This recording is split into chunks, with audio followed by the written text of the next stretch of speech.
পশু পরিবহন ও কুরবানিতে মানতে হবে আইন, নয়তো রয়েছে শাস্তি। কুরবানি পশু ও পরিবহনের সুনির্দিষ্ট আইন না মানলে রয়েছে শাস্তিমূলক বিধিবিধান।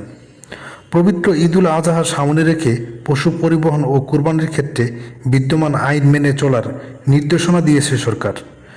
সংশ্লিষ্ট আইন ও বিধিমালার পশুর প্রতি নিষ্ঠুরতা রোধ এবং স্বাস্থ্যবিধি নিশ্চিত এবং নিরাপদ পরিবহন বিষয়ে স্পষ্ট নির্দেশনা রয়েছে। আইন অমান্য করলে জরিমানা ও কারাদণ্ডের বিধানও আছে। মৎস্য ও প্রাণী সম্পদ মন্ত্রণালয়ের তথ্য অনুযায়ী দেশে এবার কুরবানিযোগ্য পশু রয়েছে 1,23,33,000-এরও বেশি। বিপরীতে চাহিদা প্রায় 1,01,06,000। সেই হিসেবে চাহিদার তুলনায় প্রায় 22 লাখেরও বেশি পশু অতিরিক্ত রয়েছে। এই অবস্থায় ঈদকে সামনে রেখে বিপুল সংখ্যক পশু পরিবহনের ক্ষেত্রে ট্রাকের গাদাগাদি এড়ানো এবং পশুর উপর নিষ্ঠুরতা বন্ধে পশু জবাই ও মাংসের মান নিয়ন্ত্রণ বিধিমালা 2021 এবং প্রাণী কল্যাণ আইন 2019-এর স্পষ্ট নির্দেশনা দেওয়া হয়েছে। পশু কুরবানির ক্ষেত্রে বেশ কিছু মানসিক এবং স্বাস্থ্যকর নিয়ম বেঁধে দেওয়া হয়েছে।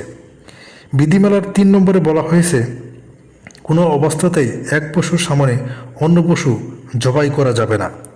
জবাইয়ের আগে পশুকে অন্তত 6 ঘন্টা বিশ্রামে রাখতে হবে। উত্তেজিত বা আতঙ্কিত অবস্থায় কোনো পশু জবাই করা নিষিদ্ধ। এছাড়া পশুর মৃত্যু নিশ্চিত হওয়ার আগে চামড়া ছাড়ানো বা অঙ্গ বিচ্ছিন্ন করা যাবে না। জবাইয়ের আগে প্রাণী চিকিৎসকের মাধ্যমে স্বাস্থ্য পরীক্ষার করানো নির্দেশনা রয়েছে। পশু পরিবহনের ক্ষেত্রে রয়েছে নির্দিষ্ট নিয়ম। একটি ট্রাকের অতিরিক্ত পশু তোলা যাবে না।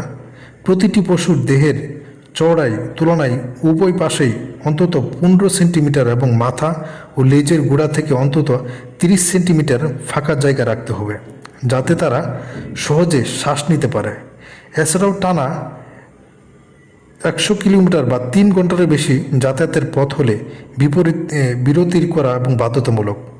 পশুবাহী যানবাহনের চালকের কাছে একটি তথ্য কার্ড থাকতে হবে, যেখানে মালিকের নাম, ঠিকানা, এছাড়াও পশুর সংখ্যা এবং গন্তব্য লেখা থাকবে। আইন অনুযায়ী ট্রাকে পশু উঠানো বা নামানোর সময় র্যাম্প ব্যবহার করতে হবে। টেনে হিঁচড়ে নামানো বা লাফ দিয়ে বাধ্য করা যাবে না। পশুবাহী গাড়ির মেজ হতে হবে একটু নিরাপদ। একই গাড়ির বিভিন্ন প্রজাতির পশু একসঙ্গে পরিবহন ও নিষিদ্ধ। প্রাণী কল্যাণ আইন 2019 অনুযায়ী পশুকে অমানবিক অবস্থায় রাখা বা অপ্রয়োজনীয় নিষ্ঠুরতা হিসেবে গণ্য। আইনের 16 ধারা অনুযায়ী পশুর প্রতি নিষ্ঠুর আচরণের অপরাধ প্রমাণিত হলে অনধিক 6 মাসের বিনাশ্রম কারাদণ্ড ও 10,000 টাকা জরিমানা অথবা উভয় দণ্ডিত হতে পারে। একই অপরাধ পুনরায় করলে শাস্তি মাত্রা বেড়ে সর্বোচ্চ 2 বছরের কারাদণ্ড এবং 50,000 টাকা জরিমানার বিধান রয়েছে।